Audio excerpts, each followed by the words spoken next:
Judy Zelina, and this is the Mill Creek Government Channel. Today on our program, we have a very interesting guest that's going to be joining us. I have Mark Neidig, and Mark is the Executive Director of the Kanzius Cancer Research Foundation. Thank you so much for taking the time out of your busy schedule. And I know you're busy, Mark, but joining us and letting our viewers know what's going on with the foundation and keeping us up to date. Thanks so much, Judy. I love the opportunity to be here. I know you do. You know, you're the executive director of the foundation, but I wanted to ask you, how long have you been with the foundation, and also, how did you find the Kanzius? It is the greatest story. I've been here over 2 years now. My anniversary was back in July, early July, and as I reflect back, I mean, I was working in Washington, D.C. at the time and got a phone call from J.L. Nick and Associates. And Beth Zimmer, one of their vice presidents, reached out to me and said, I'm doing a national search for the Kanzius Cancer Research Foundation. I'm like, really? And she goes, I want to talk to you about that. And long story short, I ended up in Erie, Pennsylvania, which I didn't even know where it was. Although I worked with a girl from Erie at one of my jobs in Washington. So it came full circle, but it's been a great 2 years. Well, we are glad to have you on board. I have seen you, we talked earlier, I've seen Mark on the media and different interviews. Your enthusiasm, your dedication to the Kanzius Foundation is outstanding. But I wanted to ask you a little bit about John Kanzius.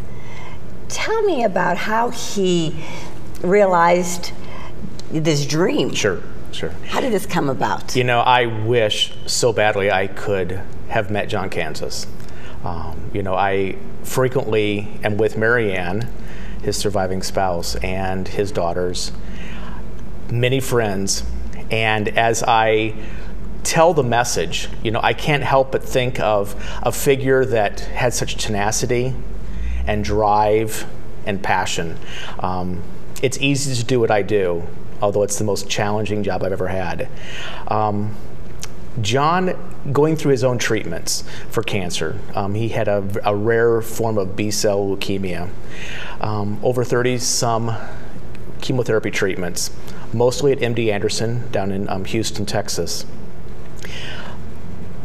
Kept seeing children that were going through the same kind of treatments he was.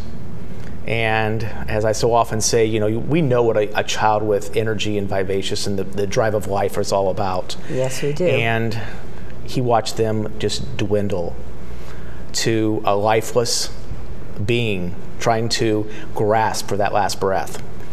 And laying in bed, he just thought to himself one night, there's got to be a better way. And then he had an aha moment. And I love this story. My dad is an avid popular science, popular mechanics guy, and the whole radio wave thing is just has been part of his life as a novice. And John, when he entered into the broadcasting industry, was climbing a tower one day, very early on, and one of his coworkers said, "Hey, John, are your keys in your pocket?" And he's like, well, yeah. And they go, take them out, because as you climb the tower, the radio wave is intensified, and it'll heat up that metal, and it'll burn your leg. Well, I attribute that information to like Trivia Pursuit. I love playing that game. And most of the answers you get to use are things that you can't remember how you ever heard that information. But that moment, he had an aha, and he went, metal heats up with radio waves. If I can get metal into a cancer cell, I can destroy the cancer, but it won't damage the neighboring cells.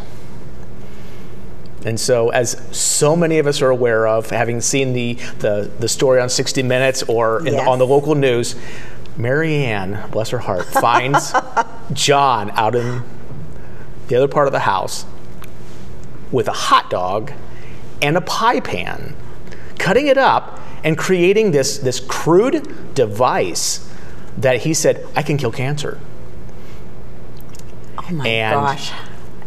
The long story short of this was, if you could get metal small enough, direct it to a cancer cell, pass a radio wave over it, the radio wave can heat up that metal to a point where it will destroy the surrounding area. The challenge is getting it into that cancer cell, okay, and heating up just that cancer cell and not the neighboring good cell. But we've come so far in the last 5 years. You have it.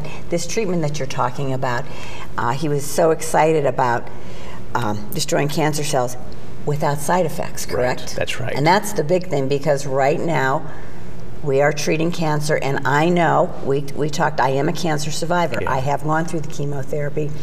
I have gone through the radiation. I do know the side effects.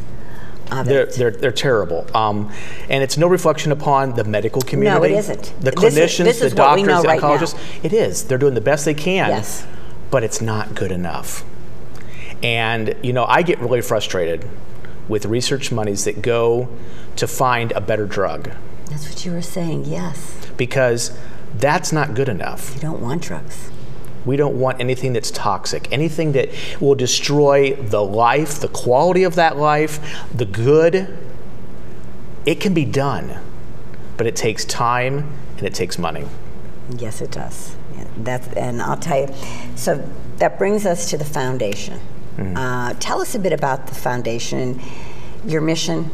Sure. And what are some of your goals too? Yeah. But well, our you've got a lot on your plate is what you have, I know. Our foundation started back in February of 2008. Okay. And it was a group of local individuals, the county executive, Mark DeVecchio at that time, Mayor Senate, a representative from each of the hospitals, and then a group of just devoted individuals, including Joyce Savacchio, former mayor, who was a personal friend of John's, that said she would make sure it gets to human trials, and she's still on our board and still fighting it to this day.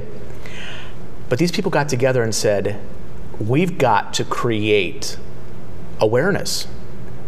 I mean, Erie has been, and when I say Erie, I mean the large community, has been so generous, literally millions of dollars. But we all realize that that's not enough to get the first human to be treated by this in a clinical trial. And so they realized we had to spread the wave, as we say, get that message out. So the foundation set up its charter in February of 2008 with two goals: to raise national and global awareness about the effectiveness and the concept behind the Kanzius cancer non-invasive radio wave treatment, and then to raise the funds necessary to get to human trials. Most recently, our foundation board of directors met and changed that mission. Rather than saying to human trials, to fund through human trials, meaning it's not done when the first trial takes place, because there's an immense amount of funding that'll take place after that. But to see it through to the end, to make sure that these cancers can be combated, and at the same time, the cancer patient having a quality of life. Now, here in Erie, we've got the Regional Cancer Center, we have UPMC Hammett, we have St. Vincent's. What is their reaction? Incredible support. Is it? Both of the medical centers have, both philanthropically as well as in community spokesways, have been just so aggressive in making sure the message is clear that they are behind this initiative. Regional Cancer Center, not only, I mean, they've got their own mission of treating cancer with dignity right now until this is available. I joked with them the other day at a setting where they had been a part of a golf outing and made a very considerably large gift. And I joked with them and I said, you're my only donor that I hope goes out of business. And that's what we work toward, and they realize that would be a great day when they have to look for employment because cancer is no longer around. And that is true, because I did work, I had my treatments done at the Regional Cancer Center, and every nurse, every doctor, everyone I came in contact with, they wanted to see a cure for cancer. Oh, yes. And I remember one nurse said to me, put me out of work, please.